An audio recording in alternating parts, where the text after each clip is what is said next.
Olá, criativos, tudo bom? Eu espero que sim. Hoje eu vim tirar uma dúvida muito comum a respeito de projetos. Afinal de contas, o seu projeto está ou não está superdimensionado? O projetista exagerou mesmo no seu projeto? Hoje eu vou explicar.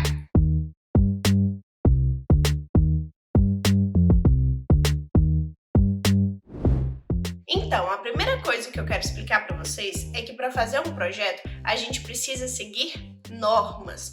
Geralmente a gente segue normas nacionais e quando a gente não tem normas nacionais, a gente segue normas internacionais. Mas seguir essas normas é importante porque ela foi feita por pesquisadores e profissionais da área junto com fabricantes e várias pessoas envolvidas para garantir que tem um padrão de qualidade, né? Que são as boas práticas. A segunda questão que eu quero informar para vocês é que cada projeto tem a sua necessidade. Por exemplo, a forma que a gente projeta uma estrutura é diferente da forma que a gente projeta o sistema de instalações elétricas, que é diferente da forma que a gente projeta o sistema de instalações hidrossanitárias, por exemplo. Na estrutura, a gente dimensiona essa estrutura não só para ficar em pé, porque vocês concordam comigo que isso é o mínimo que uma estrutura tem que fazer, ela tem que ficar em pé, não é mesmo? A gente dimensiona ela também para se comportar de uma forma adequada. E o que seria isso? A gente dimensiona ela no que a gente chama de estado limite último, que é justamente para aguentar as cargas e não cair, e a gente dimensiona ela para o serviço, que vai depender do tipo de utilização, né, e de várias outras coisas específicas, mas a gente verifica a questão de vibração, a gente verifica aí a questão de flecha. O que seria a flecha? Deformação, né? Por exemplo, a laje embarrigou.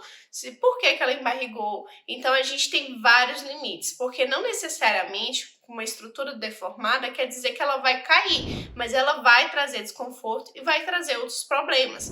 Então, dentro do dimensionamento, a gente avalia várias coisas, vários possíveis problemas e não só isso. Hoje a gente avalia também durabilidade, a gente avalia isso ao longo do tempo, porque a gente não pode, né, projetar e construir uma estrutura que tenha assim, uma baixa vida útil, que logo você vai ter que desfazer, logo você vai ter que, fazer uma nova estrutura, porque a gente tem todos os recursos, né, que a gente utiliza para isso e eles precisam ser bem aproveitados. Já no projeto elétrico, por exemplo, a gente tem algumas considerações que a gente faz a respeito do sistema.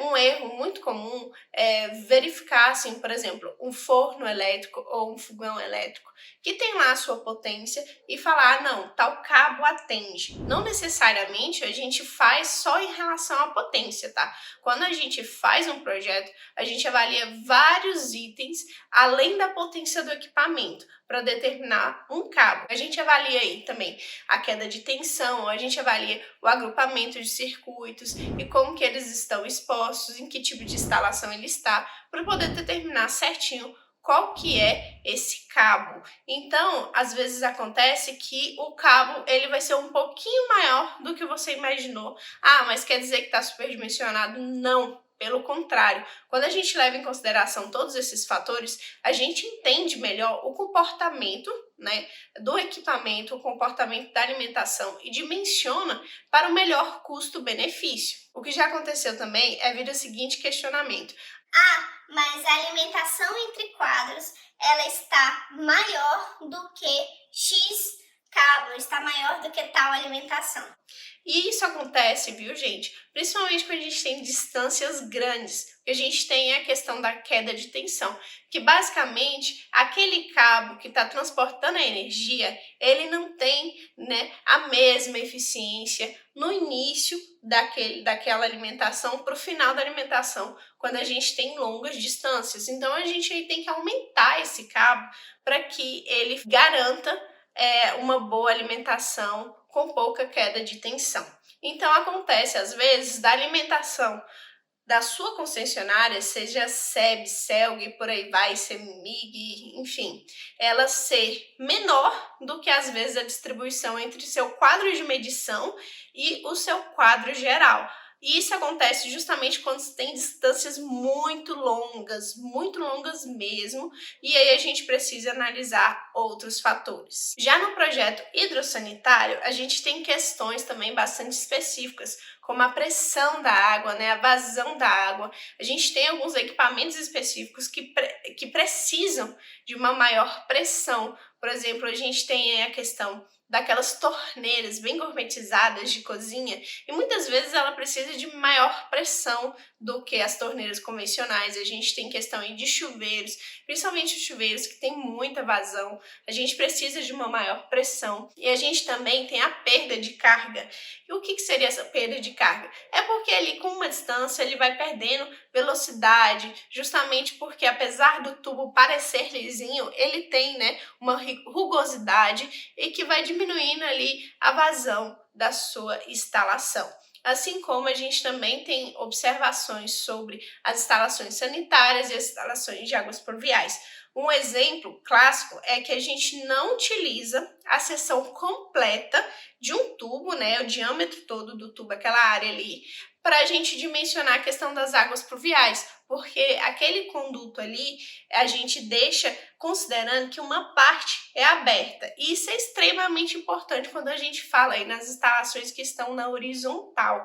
Então a gente pensa assim, ah não, mas esse tubo é muito grande, meu Deus, vai passar muita água nele. Mas a gente precisa deixar um espaço, porque quando a gente considera um tubo sob pressão, é um dimensionamento. Quando a gente considera que esse tubo tem uma seção livre, é outro dimensionamento. Então, o que eu quero dizer é o seguinte, quando a gente faz um projeto, a gente considera vários itens, a gente não considera ali só o que tá, sabe, ali que a gente está enxergando. Existem normas que precisam ser seguidas e padrões para garantir um bom custo-benefício. E é claro, a gente sempre projeta para um bom custo-benefício. Dizendo isso, eu também quero informar vocês que a gente segue também muito o projeto arquitetônico.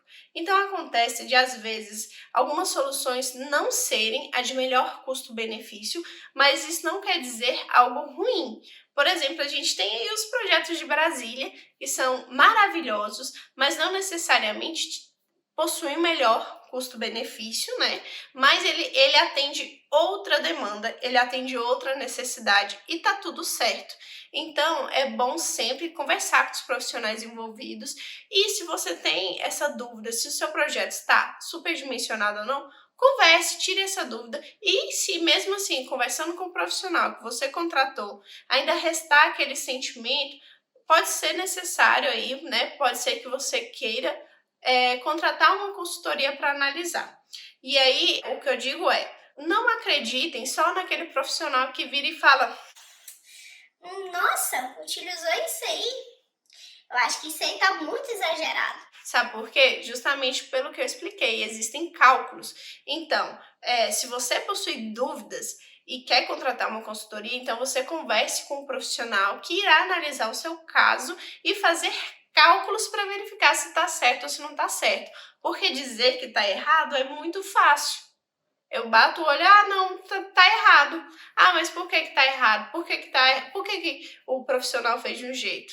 Existem motivos e é claro também, é bom fazer uma observação que a gente está falando aí de profissionais que fazem projetos de qualidade com a preocupação com o custo-benefício. Então, se for uma pessoa que não é profissional e faz de qualquer jeito, aí já são, né, outros 500. Mas aí a gente está falando, né, de um profissional de verdade. Eu espero que eu tenha ajudado vocês, que eu tenha tirado um pouco da dúvida, porque eu vejo muito essa questão de dizer que o projeto está superdimensionado, quando na verdade a gente procura sempre o melhor custo-benefício e seguindo as normas técnicas, tanto nacionais quanto internacionais. Então, na dúvida, converse com seu profissional e até a próxima.